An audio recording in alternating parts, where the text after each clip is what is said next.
ओम श्री गणेशाय नमः। बृहस्पतिवार व्रत कथा। भुजगशयनं पद्मनाभं सुरेशं विश्वाधारं गगनसदृशं मेघवर्णं शुभांगं लक्ष्मीकान्तं कमलनयनं योगिभिर्ध्यानगम्यं वन्दे विष्णुं भवभयहरं सर्वलोकैकनाथम्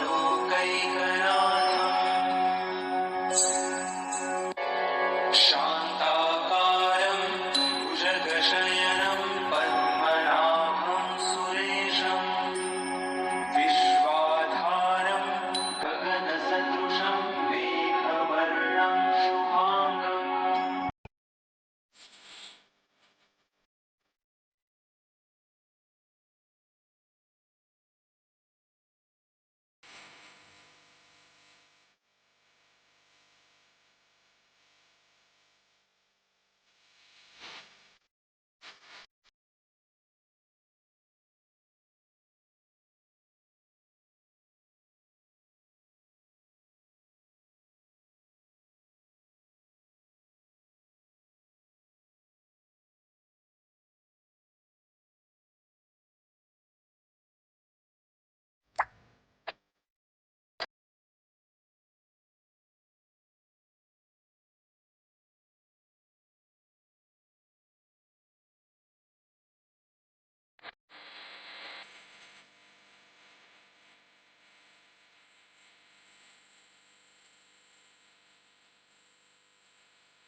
पुष्पहासं जगत्सन्निवासं शतादित्यभासं गदाचक्रशस्त्रं लसत्पीतवस्त्रं हसच्चारुवक्त्रं भजेऽहं भजेऽहम्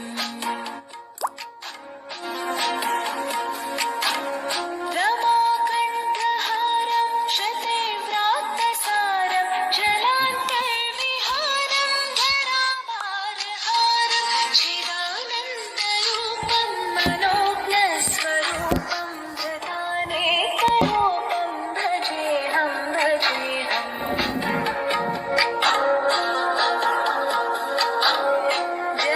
जराजन्महीनं परानन्दपीनं समाधानलीनं सदैवानवीनं जगज्जन्महेतुं सुरानीककेतुं त्रिलोकैकसेतुं भजेऽहं भजेऽहम्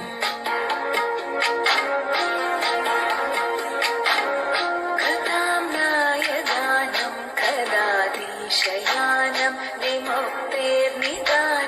हराराधिमानं स्वभक्तानुकूलं जगद्वृक्षमूलं निरस्तार्थशूलं भजेऽहं भजेऽहम्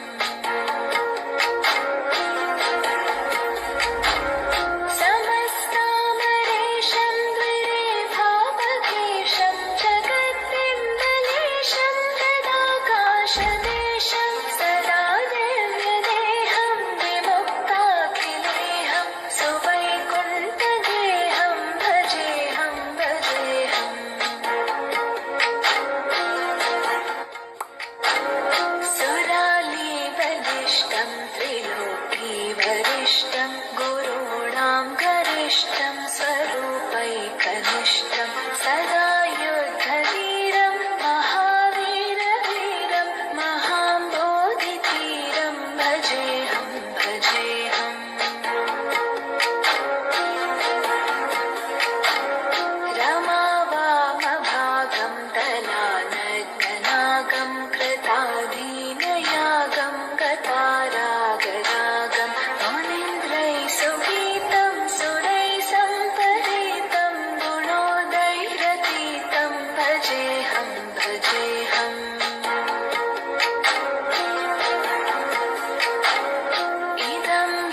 जगत्सन्निवासं शतादित्यभासं गदाचक्रशस्त्रं लसत्पीतवस्त्रं हसच्चारुवक्त्रं भजेऽहं भजेऽहम्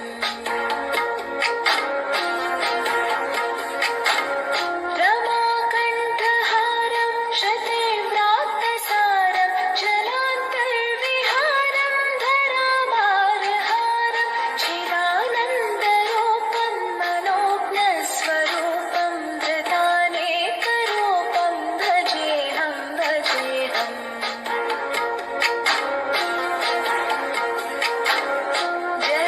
जराजन्महीनं परानन्दपीनं समाधानहीनं सदैवानवीनं जगज्जन्महेतुं सुरानीककेतुं त्रिलोकैकसेतुं भजेऽहं भजेऽहम्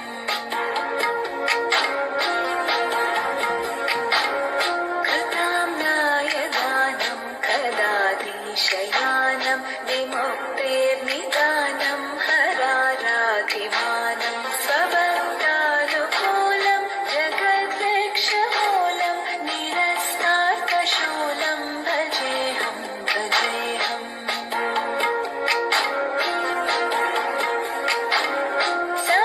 समस्तामरेशं द्विरेफावकेशं जगद्बिम्बलेशं तदाकाशदेशं सदा दिव्यदेहं विमुक्ताखिलेहं सुवैकुण्ठगेहं भजेऽहं भजेऽहम्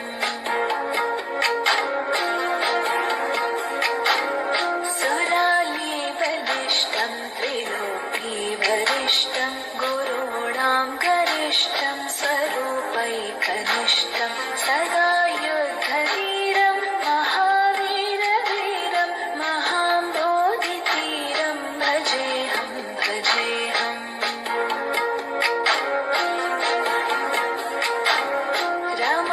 रमावामभागं दलानग्ननागं कृताधीनयागं गतारागरागं मुनीन्द्रैः सुगीतं सुरैः सम्परीतं गुणोदयरतीतं भजेऽहं भजेऽहम्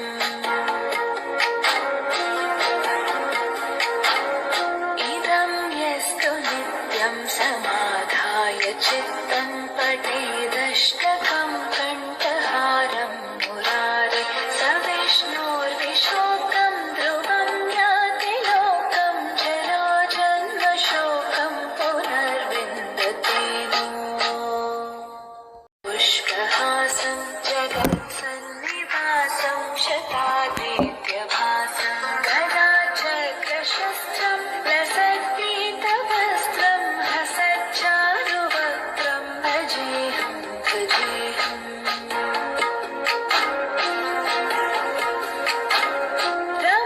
रमाकण्ठहारं शतीव्रातसारं जलान्तर्विहारं धराभारहारं चिदानन्दरूपं मनोज्ञस्वरूपं धृतानेकरूपं भजेऽहं भजेऽहम्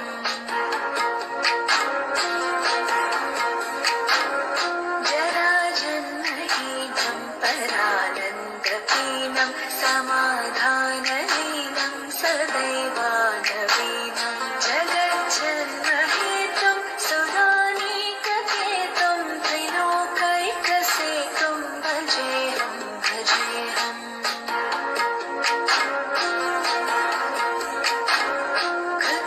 कृताम्नायदानं कदाधीशयानं विमुक्तेर्निदानं हराराधिमानं स्वभक्तानुकूलं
चित्तं पठेदष्टकं कण्ठहारं मुरारे सविष्णोर्विशोकं ध्रुवं याति लोकं जरो जन्मशोकं पुनर्विन्दते नो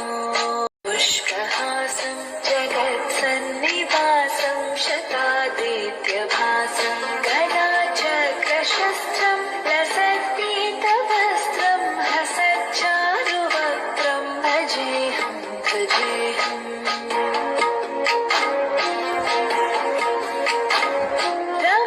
रमाकण्ठहारं शतीव्रातसारं जलान्तर्विहारं धराभारहारं चिदानन्दरूपं मनोज्ञस्वरूपं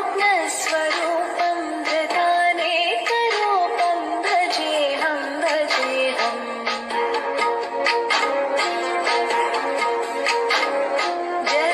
जराजन्महीनं परानन्दपीनं समाधानलीनं सदैवानवीनं जगज्जन्महेतुं सुरानीककेतुं त्रिलोकैकसेतुं भजेऽहं भजेऽहम्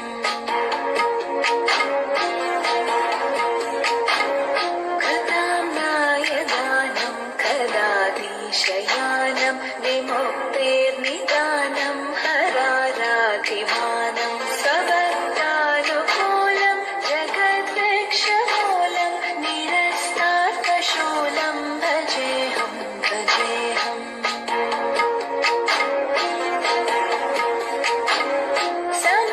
समस्तामरेशं द्विरेफावकेशं जगद्बिम्बलेशं तदाकाशदेशं सदा दिव्यदेहं विमुक्ताखिलेहं सुवैकुण्ठगेहं भजेऽहं भजेऽहम्